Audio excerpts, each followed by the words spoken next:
27 अगस्त और 28 अगस्त का दिन कुंभ राशि के लोगों के लिए कैसा रहने वाला है। जय माता दी दोस्तों, आप सभी का स्वागत है हमारे YouTube चैनल अमृता एस्ट्रो में। चलिए जानते हैं ये 2 दिन आपके लिए क्या लेकर आए हैं। क्या इन 2 दिनों में तिथि नक्षत्र क्या योग बनने वाले हैं और कैसा उनका प्रभाव होने वाला है। तो देखिए, जो 27 अगस्त का दिन है ये शुक्ल पक्ष की चतुर्थी तिथि है और गणेश उत्सव की शुरुआत इस दिन से हो रही है। वैसे तो 26 तारीख की दोपहर से ये शुरुआत हुई और 27 अगस्त से भी ये इस दिन की शुरुआत हो रही है। तो 10 दिनों तक चलने वाला ये पर्व है, जहां बहुत ही अच्छे रिजल्ट आपको भगवान गणेश की कृपा से मिलते हैं। यहाँ चंद्रमा की स्थिति की अगर मैं बात करूं तो चंद्रमा कन्या राशि में होंगे और चित्रा नक्षत्र में होंगे, जो कि मंगल का नक्षत्र होता है। योग की बात की जाए तो शुभ नाम का योग, शुक्ल नाम का योग और सर्वार्थ सिद्धि योग इस दिन बनने वाले हैं। उसके बाद हम 28 अगस्त की बात करें तो 28 अगस्त के दिन चंद्रमा अपनी राशि बदलेंगे, तुला राशि में आ जाएंगे और ये शुक्ल पक्ष की पंचमी तिथि रहेगी। इस दिन चंद्रमा की स्थिति स्वाति नक्षत्र में होगी, जो कि राहु का नक्षत्र होता है और राहु अभी आपकी ही राशि में विराजमान भी है। यहाँ योगों की बात की जाए तो देखिए, यहाँ पर शुक्ल नाम का ब्रह्म नाम का योग बनेगा और साथ में रवि नाम का योग भी बना हुआ है। ये हो गई है हमारे इन 2 दिनों के ग्रहों की स्थिति। अब इनका प्रभाव किस तरह से होगा ये जान लेते हैं। सबसे पहले तो आपसे रिक्वेस्ट है छोटी सी, कि आपको या तो डिस्क्रिप्शन में या फिर टाइटल में हमारे दूसरे चैनल का लिंक मिल जाएगा। आप प्लीज उसे सब्सक्राइब करें। सितंबर माह का राशिफल उस पर अपलोड शुरू हो चुका है। तो एस्ट्रोलॉजी बाय अमृता चैनल का नाम है, आप जरूर उसको सब्सक्राइब करें। अब बात करते हैं राशिफल की। तो यहाँ सबसे पहले मैं 27 अगस्त की बात करूंगी। 27 अगस्त का दिन आपके लिए कैसा रहने वाला है। तो देखिए, अगर आप यहाँ पर कुंडली देखें तो जो चंद्रमा की स्थिति है और बाकी ग्रहों की स्थिति है, उसके हिसाब से आपकी हेल्थ ठीक ठाक रहेगी। मिले जुले परिणाम आपको देखने को मिलेंगे। तो अपनी हेल्थ को आप अच्छा रखना चाहते हैं तो थोड़ा सा अपनी फिटनेस पर आपको ध्यान देना होगा। थोड़ा सैर करें, थोड़ी एक्सरसाइज वगैरह जरूर करें। आज के टाइम में ये सारी चीजें जरूरी भी हैं। बाकी मंगल के नक्षत्र में चंद्रमा है, मंगल मित्र है और चंद्रमा की स्थिति अभी आपकी जो कुंडली के हिसाब से आप देखेंगे तो मंगल आपके अष्टम भाव में बैठा हुआ है। तो थोड़ा मन में व्याकुलता रह सकती है, परिवार को लेकर व्याकुलता रह सकती है, अपनी जॉब को लेकर व्याकुलता रह सकती है, परिवार को लेकर और साथ में धन को संचित करने के लिए भी। लेकिन चंद्रमा आपके कौन से भाव के स्वामी हैं? आपके छठे घर के स्वामी भी होते हैं। तो कुछ ना कुछ ऐसी चीजें भी होंगी कि कुछ रचनात्मक कार्य करने की तरफ आप इस समय अवधि में चल सकते हैं। कुछ क्रिएटिविटी आपके अंदर इस समय ज्यादा होने वाली है। अगर आप ऐसे ही फील्ड से हैं, क्रिएटिव फील्ड से हैं, तो यकीन मानिए ये समय आपको बहुत अच्छी अपॉर्चुनिटी भी देने वाला है। जिन लोगों को आप जानते हैं वो लोग आपके लिए कमाई का नया जरिया भी ढूंढ कर दे सकते हैं, या उनके जरिए आप किसी कमाई के जरिए उनके जरिए आप किसी कमाई के सोर्स तक पहुंच सकते हैं। ऐसे यहाँ पर चांसेस बन रहे हैं। तो भगवान गणेश का आपके ऊपर बड़ा हाथ होने वाला है इस जो गणेश उत्सव होने वाला है इन दिनों में। अगर आप सोच रहे हैं कि आप कोई पार्टी करें, दोस्तों के साथ समय बिताएं, तो बिल्कुल आज का टाइम अच्छा है।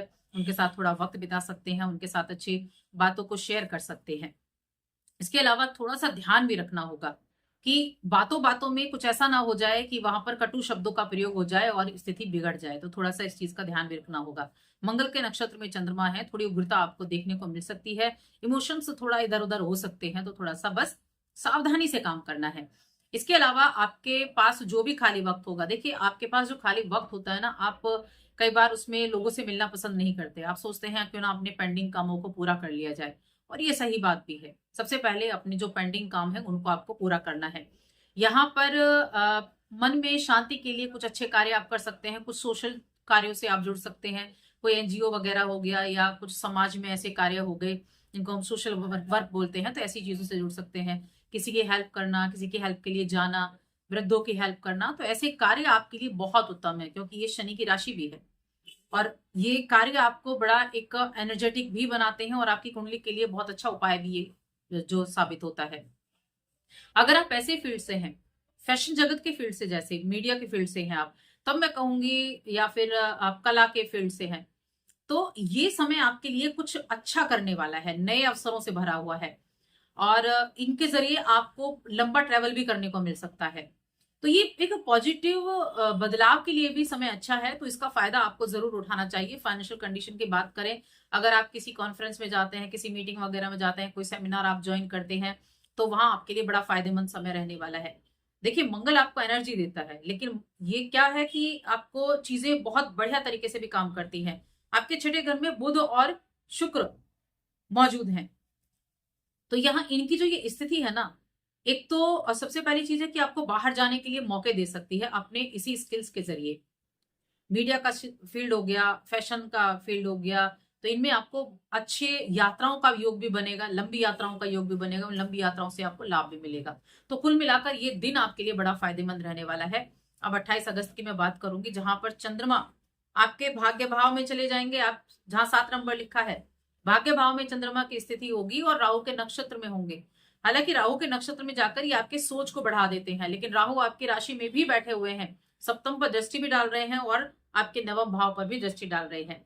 तो यहाँ आपके लिए क्या होगा कि एक तो कुछ ना कुछ चेंजेस हो सकते हैं कार्य क्षेत्र में, और साथ में कुछ स्थानांतरण भी दिख रहा है, कहीं ना कहीं कुछ बदलाव भी दिख रहा है, कुछ एक जगह से दूसरी जगह जाने का योग भी आपके लिए बना हुआ है। जीवन साथी के जरिए कुछ लाभ भी आपको हो सकता है, भाग्य का साथ भी मिलेगा। सोच बहुत ज्यादा रहेगी, मन में इतने थॉट्स मन में रहेंगे कि आप कई बार तो ऐसा हो जाता है कि सोच नहीं पाएंगे कि क्या करना है असल में, इतने थॉट्स आपके मन में होंगे।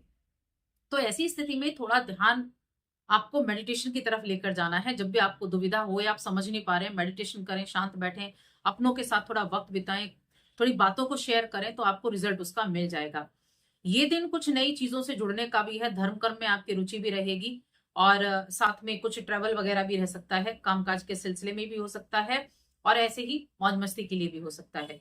पिता के साथ रिश्तों पर थोड़ा ध्यान देना होगा आपको, और साथ में माता की सेहत का ध्यान रखना होगा।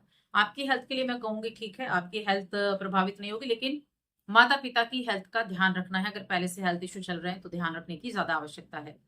इसके अलावा ट्रैवल से जुड़ा काम करते हैं तो आपके लिए लाभ रहेगा, धर्म से जुड़ा काम करते हैं तो आपके लिए लाभ रहेगा, एस्ट्रोलॉजर हैं, वास्तु से जुड़े हैं, या इनकी पढ़ाई कर रहे हैं, तो भी आपके लिए अच्छे रिजल्ट मिलेंगे, अच्छे से दिन बीतेगा, चीजें बहुत अच्छे से समझ में आएंगी, ऐसी चीजें रहेंगी।